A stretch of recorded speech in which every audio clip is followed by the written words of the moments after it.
What's up guys and girls? Now by the end of this video you are going to know how not to get scammed when buying a used bike. How to approach a second-hand bike seller, what bike to buy, what bike not to buy, where you can find a bike to buy, and also at the end I've got a bonus tip on how to find out the market value for the bike that you are looking for. So stay tuned. Now in the last year I've purchased 6 road bikes, so this is all from my experience. And as you know from other videos, I'm not in the market to waste people's time, so I've added timestamps so you can just jump to the part of the video that best suits you. Formalities out of the way, let's get to it. Number 1 is to contact the seller. Now this will help you establish if the person is a bike lover or if they are just flogging an old toy that they no longer need. Now things that you want to find out are if this bike was their pride and joy and they cleaned it after every ride, or if this bike was something they just used in the winter and abused and it wasn't maintained well. You'll also want to ask about servicing. When was the bike last serviced? When were components changed last? This is also a great indication for you. Now following on from point number 1 onto point number 2, do not send any money outside of the platform where you are buying the bike, or unless you have the bike in your hands. Now what I'm saying is don't get scammed. For example, if you're on eBay and the person says, please can you send me the money directly to avoid the eBay fees, don't do it. That is a red flag in my opinion. Now here is the reason why. When you buy through a specific platform like eBay, what you are doing is getting eBay support. So if anything goes wrong, eBay will help you out as a buyer. You have buyer protection and you also have seller protection. So eBay are like the intermediary that are gonna sort anything out if there's any problems. When you send money outside of eBay for a product on eBay, you do not have those same privileges. What is gonna happen is it's just between you and the seller. If something goes wrong, you're gonna have to try and get all the money back yourself. To go along with that, if you're using a service like Gumtree, where it is like you directly contacting the seller, go and see the bike, get your hands on the bike before you send any money across. Do not send money when you have not seen the bike, you have not spoke to the seller. I'm just giving you this info so that you don't get scammed, as I said earlier. Make sure you protect yourself.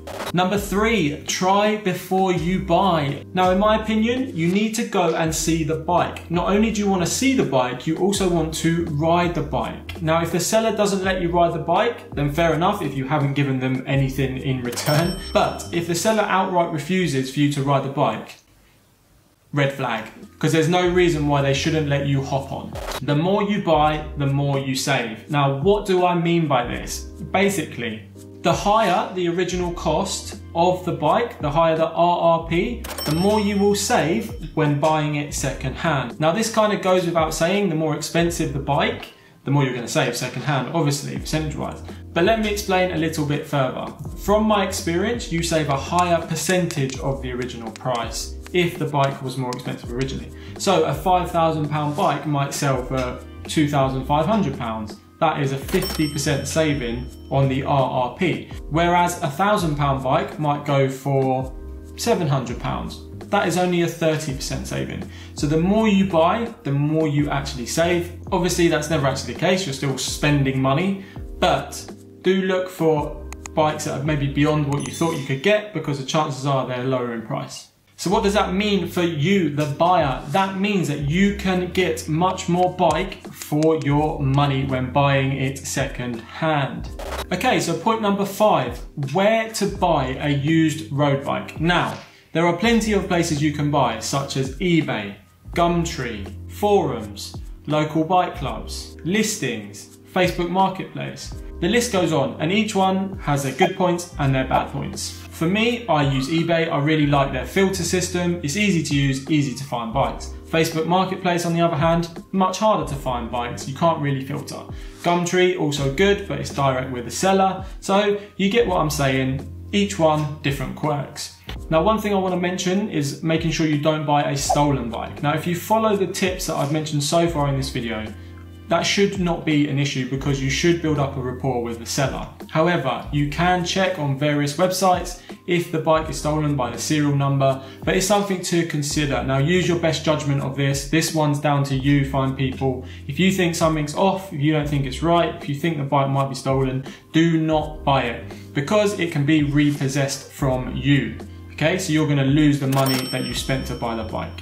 Number 6, now buy off peak. What do I mean by this, people? Supply and demand. So the more people buying, the more expensive the bike will be. So if you want to buy a nice new shiny road bike, then if you do it just before the winter is going to hit, you'll probably get a better deal than if you buy it just before the summer hits. Because just before the summer hits, everyone's trying to get a nice new bike. Just before the winter, everyone's trying to cuddle up in their duvet and stay warm. So buy off peak, you may just save a few £100 and find a bargain. So number 7 is find the sweet spot. What do I mean by this? Now, when you're looking for a used bike, there will be certain bikes that are the perfect buy. And here is how you find that out.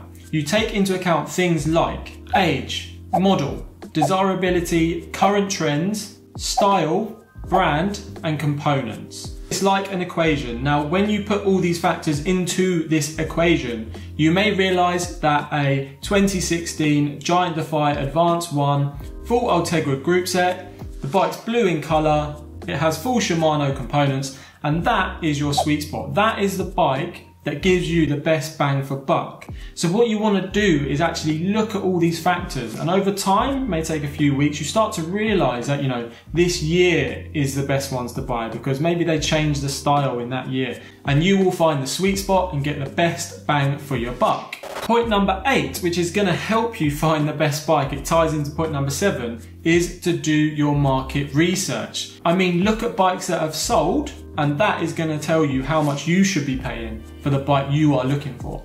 Now, how do you do that? Now, this is my biggest tip and something I would advise everyone to do if they're looking for used bikes. Now, what you want to do is open up eBay. I use eBay because this is the only place I know you can do this. So I am going to do a search. So specialized road bike, for example, I'm going to search that. And I'm going to come to filters over here on the right hand side, okay? Click on filters. Now I'm going to come down to the bottom and I've got this show more, okay? Click on show more. Now what you have is all of these, and then you've got these toggles you can turn on and off. And here we have sold items. This is an absolute gem, people, an absolute gem. So click on sold items and click show results. And what you're going to see is all the bikes that have sold. This is like a hidden little tip in eBay that not many people know about.